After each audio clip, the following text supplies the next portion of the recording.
আলাইকুম, আকমল টিভির সম্মানিত দর্শক শ্রোতা সবাইকে স্বাগত জানাচ্ছি আর একটি নতুন এপিসোডে। তুর্কি সাইপ্রাসে আবারও নতুন করে বেতন বৃদ্ধি করা হয়েছে।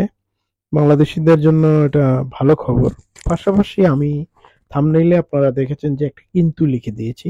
তো কিন্তু লিখে দেওয়ার কারণটাও আজকের ভিডিওতে ব্যাখ্যা করব এবং আপনাদেরকে জানাবো যে তুর্কি সাইপ্রাসে যারা আসতে চাচ্ছেন বাংলাদেশ থেকে দীর্ঘদিন থেকে পাসপোর্ট দিয়ে অপেক্ষায় আছেন, ভিসা হচ্ছে না, পাশাপাশি যাদের ভিসা হয়েছে বা যারা সিদ্ধান্ত নিয়েছেন তুর্কি সাইপ্রাসে আসবেন, তাদের ক্ষেত্রে একটা গুরুত্বপূর্ণ ইনফরমেশন দিয়ে থাকবো আজকের এই ভিডিওতে। আশা করি ভিডিওটি পুরোপুরি দেখবেন।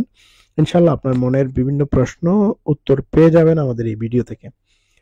দর্শক, আমি যে ভিডিওগুলো তৈরি করি বা ভিডিওর সিনগুলো যেগুলো দেখেন, এগুলো কিন্তু তুর্কি সাইপ্রাস নয়, এগুলো নর্থ সাইপ্রাস নয়, এটা ইউরোপ সাইপ্রাস বা গ্রিক সাইপ্রাস থেকে করা হয়েছে।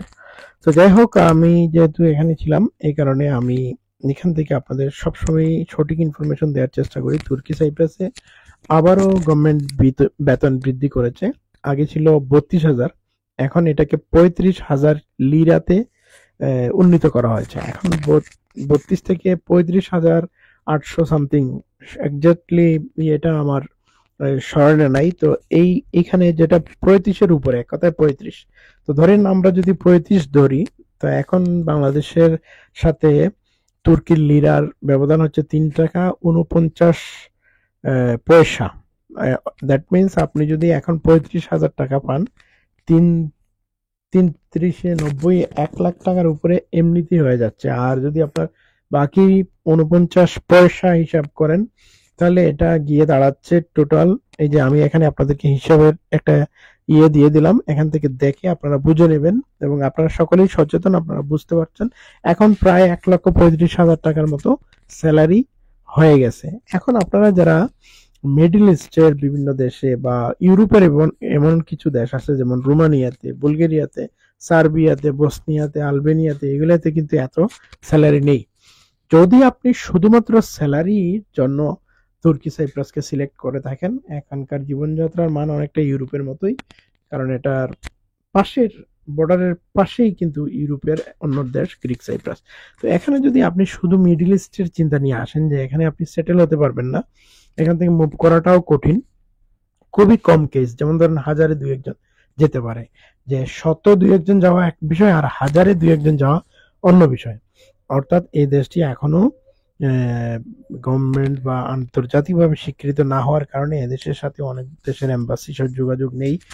এটা থেকে আপনি তুর্কিতে গিয়ে তুর্কি থেকে বের হওয়ার এইভাবেই পদ্ধতি ছিল। যাই হোক, আমরা মূল কথায় আসি।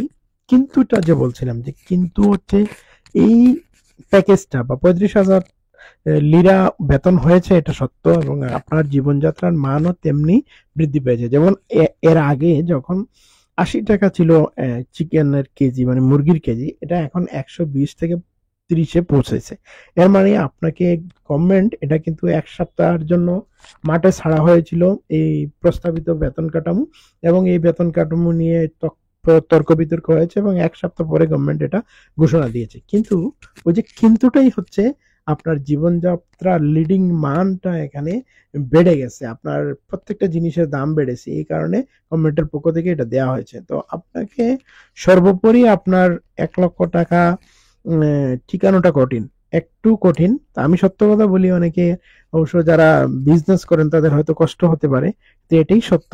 এখানে কিন্তুটা হচ্ছে জীবনযাত্রার মান বেড়েছে, সবকিছুর দাম বৃদ্ধি পাওয়াতে গভর্নমেন্টের পক্ষ থেকে এই স্যালারি ঘোষণা করা হয়েছে। তবে এটা সত্য, তুর্কি থেকেও তুর্কি সাইপ্রাসের বেতনটা বেশি, এবং এই কারণে অনেক তুর্কিরাও যে তুর্কি সাইপ্রাসে এসে ইনকাম করেন, কারণ এখানে ইউরোপের দেশের সাথে পাল্লা দিতে গিয়ে তাদের বেতনকে বৃদ্ধি করতে হয়। জীবনযাত্রার মান, তাদের আবাসন সুবিধা, খাবার দাবার সবকিছু মিলিয়ে গভর্নমেন্টের পক্ষ থেকে এটা কিন্তু প্রতি বছরই তারা করে থাকে। সেই অর্থে আপনারা যারা আসতেছেন, আপনারা দীর্ঘদিন অপেক্ষা করতেছেন, এজেন্সির সাথে কন্ট্যাক্ট করেন। যদি দীর্ঘদিন দেখেন যে এটা প্রায় 1 বছরের মতো হয়ে গেছে, তাহলে এজেন্সি চেঞ্জ করেন, কারণ গ্রিক সাইপ্রাস যেভাবে ভিসা হচ্ছে, তুর্কি সাইপ্রাসেও কিন্তু এখন অনেক ভিসা হচ্ছে। তো আপনাদের জন্য শুভকামনা। আল্লাহ হাফেজ।